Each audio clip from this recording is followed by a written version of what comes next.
ಅಯ್ಯೋ ದೇವ್ರೆ, ಯಾರು ಹಾಳಾದ್ ಕಂಡ್ಬಿತ್ತು ಏನೋ ನಮ್ಮ ಸಂಸಾರದ ಮೇಲೆ.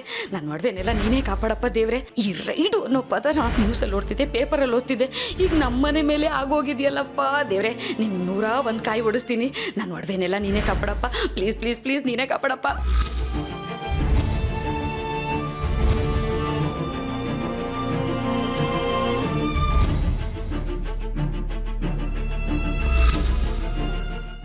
ಸರ್, ಇದಕ್ಕೂ ನನಗೂ ಯಾವ ಸಂಬಂಧನೂ ಇಲ್ಲ ಸರ್. ನಿಮ್ದು ಅಮ್ಮಯ್ಯ ಅಂತೀರಿ, ನನ್ನ ಬಿಟ್ಬಿಡಿ ಸರ್. ಸರ್, ನಾನು ತುಂಬ ಪಾಪದವಳು ಸರ್. ಯಾರು ಏನು ಹೇಳಿದ್ರು ಮಾಡ್ಬಿಡ್ತೀನಿ. ನಿಮ್ಮ ಕಾಲು ಬೇರೆ ಹಿಡಿದ್ಬಿಟ್ಟಿದ್ದೀನಿ. ನಿಮ್ದು ಅಮ್ಮಯ್ಯ ಅಂತೀನಿ, ನನ್ನ ಬಿಟ್ಬಿಡಿ ಸರ್. ಇದಕ್ಕೂ ನನಗೂ ಯಾವ ಸಂಬಂಧನೂ ಇಲ್ಲ ಸರ್. ಅಲ್ವೇ ದಾಮಿನಿ, ಭೀಮ್ ಅಮಾವಾಸ್ಯೆ ದಿನನೂ ಕಾಲಿಗೆ ಬೀಳಲಿಲ್ಲ. ಇವತ್ತೇ ಭೀಮ್ ಅಮಾವಾಸ್ಯೆ ಅಂತ ಅನ್ಕೊಂಡ್ಬಿಡ್ತೀನಿ ಬಿಡು. ಮಣ್ಣಂಗಟ್ಟಿ ಇಂಥ ಟೈಮಲ್ಲಿ ಬಂದು ಕಾಮಿಡಿ ಮಾಡ್ತಿರಲ್ಲ, ಸ್ಕ್ರೂ ಲೂಸ್ ಆಗಿದೆಯಾ ನಿಮಗೆ? ಒಂಚೂರು ಘನತೆ ಗೌರವ ಇಲ್ದಿರ ಮನೆಗೆ ಸೇರ್ಕೊಂಡಿದ್ದೀನಲ್ಲ, ನನ್ನ ಕರ್ಮ. ಏ, ಅದು ಮಾಂಗಲ್ಯ ಸರನೇ, ಅದನ್ನೇನು ಮಾಡ್ತಿದ್ಯಾ? ಇದನ್ನೆಲ್ಲ ರೈಡ್ ಮಾಡಲ್ವಾ? ಬರೀ ಇಲ್ಲಿಗಲ್ ಆಸ್ತಿ ಮಾತ್ರ ಮಾಡೋದು. ಅರಸನಕೋಟೆ ಅಖಿಲಾಂಡೇಶ್ವರಿ ಮನೆಯಲ್ಲಿ ಎಲ್ಲವೂ ಕಾನೂನುಬದ್ಧ. ಅಯ್ಯೋ, ಹೆದರ್ಕೊಂಡ್ಬಿಟ್ಟಿದ್ನಲ್ರಿ, ಇದನ್ನೆಲ್ಲ ರೈಡ್ ಮಾಡ್ಕೊಂಡು ಹೋಗ್ಬಿಡ್ತಾರೆ ಅಂತ. ಆದರೂ ದಾಮಿನಿ, ಈ ಒಡವೆಗಳೆಲ್ಲ ನಿನ್ನ ಮೈ ಮೇಲೆ ಇಲ್ಲದೆ ಹೋದ್ರೆ ಕೆಲ್ಸದವಳ ಥರ ಕಾಣ್ತೆ ಕಣೆ. ಕರೆಕ್ಟಾಗಿ ಹೇಳ್ದೆ. ಸೂಪರ್ ಆಗಿ ಹೇಳ್ದೆ ಅಪ್ಪ. ತೆಗೆದು ಬಿಟ್ಟ ಅಂದ್ರೆ ಹಲ್ಲೆಲ್ಲ ಉದುರು ಬಿಡ್ಬೇಕು. ಅಯ್ಯೋ ಅಮ್ಮ, 18 ವರ್ಷದಿಂದ ನೀನು ಅಲ್ಲೂ ದುರ್ಸೋದು ನೋಡ್ತಾನೆ ಇದೀವಿ. ಸರಿ ಸರಿ, ಎಲ್ರು ಹಾಲಿಗೆ ಬರ್ಬೇಕಂತ ಕರೀತಾ ಇದಾರೆ, ಮೊದ್ಲು ಅಲ್ಲಿಗೆ ಬಾ. 25 ವರ್ಷಗಳ ಹಿಂದೆ ನಮ್ಮ ಮದುವೆಗೂ ಮುಂಚೆ ನೀನು ನನಗೆ ಕೊಟ್ಟ ಮೊದಲನೇ ಗಿಫ್ಟ್. ನೀನು ಯಾವಾಗಲೂ ಹೇಳ್ತಿರ್ತೀಯಲ್ಲ, ಪೆನ್ ಬದಲಾದರೆ ನಮ್ಮಿಬ್ರು ನಡುವೆ ಇರೋ ಪ್ರೀತಿ ಬದಲಾಗತ್ತೆ ಅಂತ. ಭಾವ, ಬರೀ ಪೆನ್ ಬದಲಾದ್ರೇನಾ ಅಥವಾ ಇಂಕ್ ಬದಲಾದ್ರೂ ಪ್ರೀತಿ ಬದಲಾಗುತ್ತೋ? ಯಾಕೆಂದ್ರೆ 25 ವರ್ಷದಲ್ಲಿ ಇಂಕ್ ಬದಲಾಯಿಸದೇ ಇರೋಕ್ಕಾಗೋದಿಲ್ಲ ನೋಡಿ.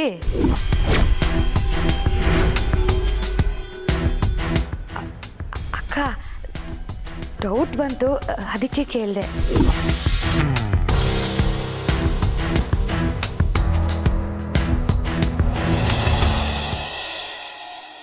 25 ವರ್ಷಗಳ ಹಿಂದೆ ನಾನು ನಿಮಗೆ ಕೊಟ್ಟ ಪೆನ್ನು ಕಾಪಾಡ್ಕೊಂಡು ಬಂದಿದ್ದೀರಾ. ತುಂಬ ಸಂತೋಷ ಆಗುತ್ತೆ. ಆದರೆ ಈಗ ನಮ್ಮ ಸ್ಟೇಟಸ್ ಬದಲಾಗಿದೆ. ಸೊ ನಮ್ಮಿಬ್ಬರ ಪ್ರೀತಿಯ ನೆನಪಿಗೆ ಈ ಪೆನ್ ಇರಬೇಕಾದ್ದು ಬೀರುಲಿ, ನಿಮ್ಮ ಪಾಕೆಟಲ್ಲ. ಜಯ? Yes ma'am.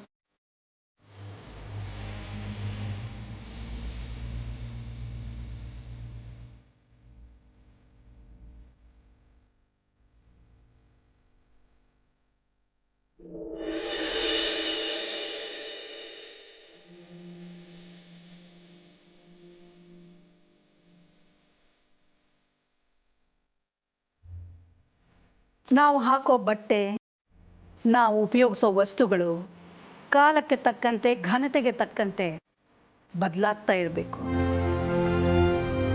ಅಕ್ಕ, ಒಂದು 10-20 ಸಾವಿರ ಇರ್ಬೋದಾ ಇದು? ನಿನ್ನ ಲೆವೆಲ್ಗೆ ಸರಿಯಾಗಿ ಯೋಚನೆ ಮಾಡ್ತಿದೀಯಾ? ಆ ಪೆನ್ $1,000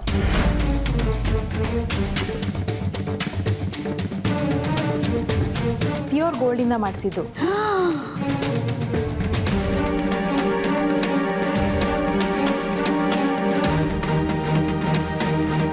ಈ ಅರಸನಕೋಟೆ ಅಖಿಲಾಂಡೇಶ್ವರಿಯ ಗಂಡನ ಜೇಬಿನಲ್ಲಿರೋ ಯೋಗ್ಯತೆ ಆ ಪೆನ್ನಿಗಿಂತ ಈ ಪೆನ್ನಿಗೆ ಹೆಚ್ಚಿದೆ. ನಮ್ಮ ಸಿಲ್ವರ್ ಜುಬ್ಲಿಗೆ ನನ್ನ ಕಡೆಯಿಂದ ನಿಮಗೆ ಒಂದು ಸ್ಪೆಷಲ್ ಗಿಫ್ಟ್.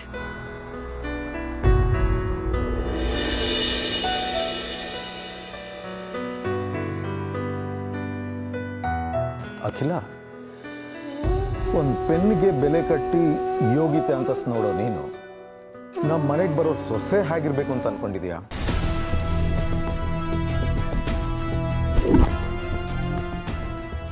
ಅವಳು ಬರಿಗಾಲನ್ನ ನೆಲಕ್ಕೆ ಸೋಕಿಸದೇ ಇರೋ ದೇವತೆ ಆಗಿರ್ತಾಳೆ.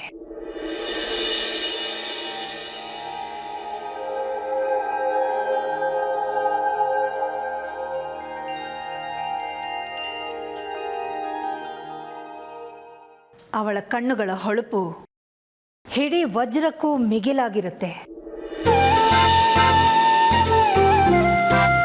ಅವಳು ತೊಟ್ಟಿರೋ ವಜ್ರದ ಕೈ ಬಳೆಗಳ ಹೊಳಪು ನೋಡೋ ಜನರ ಕಣ್ಣು ಕುಕ್ಕೋ ಹಾಗಿರುತ್ತೆ. ಅವಳ ಬಂಗಾರದ ಕಿವಿಯೋಲೆ ಗೋಪುರದ ಕಲಶದ ಹಾಗೆ ವಿಜೃಂಭಿಸುತ್ತೆ. ಅವಳ ಚಿನ್ನದ ಕಾಲ್ಗೆಜ್ಜೆ ಕೊರಳಿಗೆ ಹಾಕೋ ಸರದ ತೂಕಕ್ಕೆ ಸಮನಾಗಿರುತ್ತೆ. ಮುತ್ತಿನ ಪಲ್ಲಕ್ಕಿಲಿ ಮೆರಿತಾ ಕೆಳಗಿಳಿತಾಳೆ.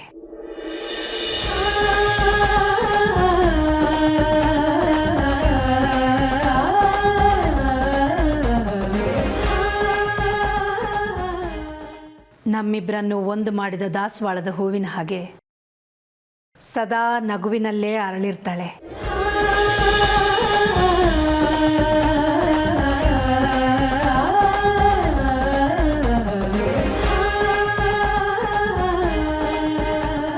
ಅಂಥ ಸಿರಿವಂತೆ ನಮ್ಮ ಆ್ಯನಿವರ್ಸರಿಗೆ ಬಂದೇ ಬರ್ತಾಳೆ.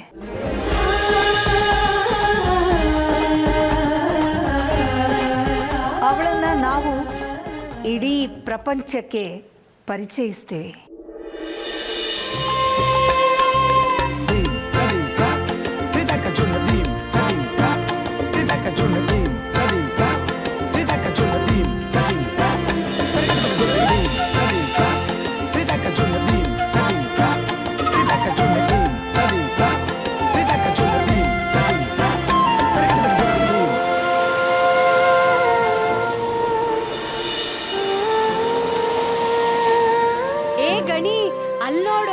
ನಾನು ಮುಂಚೆ ಬೆಂಗಳೂರಿಗೆ ಬಂದಾಗ ಟ್ರೈನು ನೆಲದ ಮೇಲೆ ಹೋಗ್ತಿತ್ತು, ಈಗ ಆಕಾಶದಲ್ಲಿ ತೇಲ್ತಾ ಇದೆ ನೋಡು. ಅಕ್ಕ ನಾವು ಅದೇ ರೈಲಲ್ಲಿ ಹೋಗೋಣ. ಹಾ ಹೋಗೋಣ ಹೋಗೋಣ. ಅಪ್ಪನ್ ರಾಣಿ ನಾನು ಬಸ್ಸಲ್ಲಿ ಕಷ್ಟ ಪಟ್ಕೊಂಡು ಎದ್ನೋ ಬಿದ್ನೋ ಅಂತ ಬಂದಿದ್ದೀನಿ, ಟ್ರೈನಲ್ಲಿ ಹೋಗೋದ? ಆಹಾ, ಅಪ್ಪಂಗೆ ಹೇಳಿ ಕಾರ್ ತರಿಸ್ತೀನಿ, ಬಾ ಹೋಗೋಣ.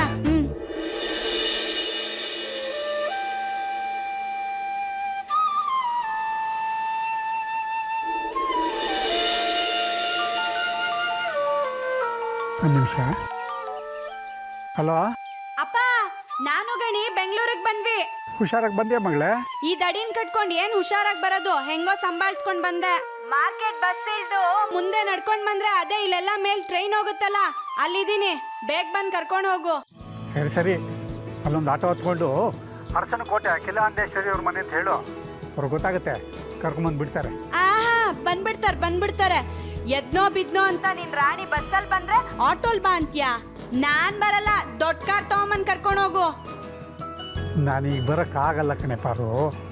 ಆದಿತ್ಯ ಸಾರು ಮೀಟಿಂಗಲ್ಲಿದ್ದಾರೆ, ಮೀಟಿಂಗ್ ಮುಗಿದ ತಕ್ಷಣ ಅರ್ಜೆಂಟಾಗಿ ಅವ್ರಿಗೆ ಕರ್ಕೊಂಡು ಹೋಗ್ಬೇಕು. ಅವ್ರನ್ನೂ ಕರ್ಕೊಂಬಂದ್ಬಿಡು, ಒಂದ್ ಬ್ಯಾಗ್ ಕೊಡ್ತೀನಿ, ಸರಿ ಹೋಗುತ್ತೆ.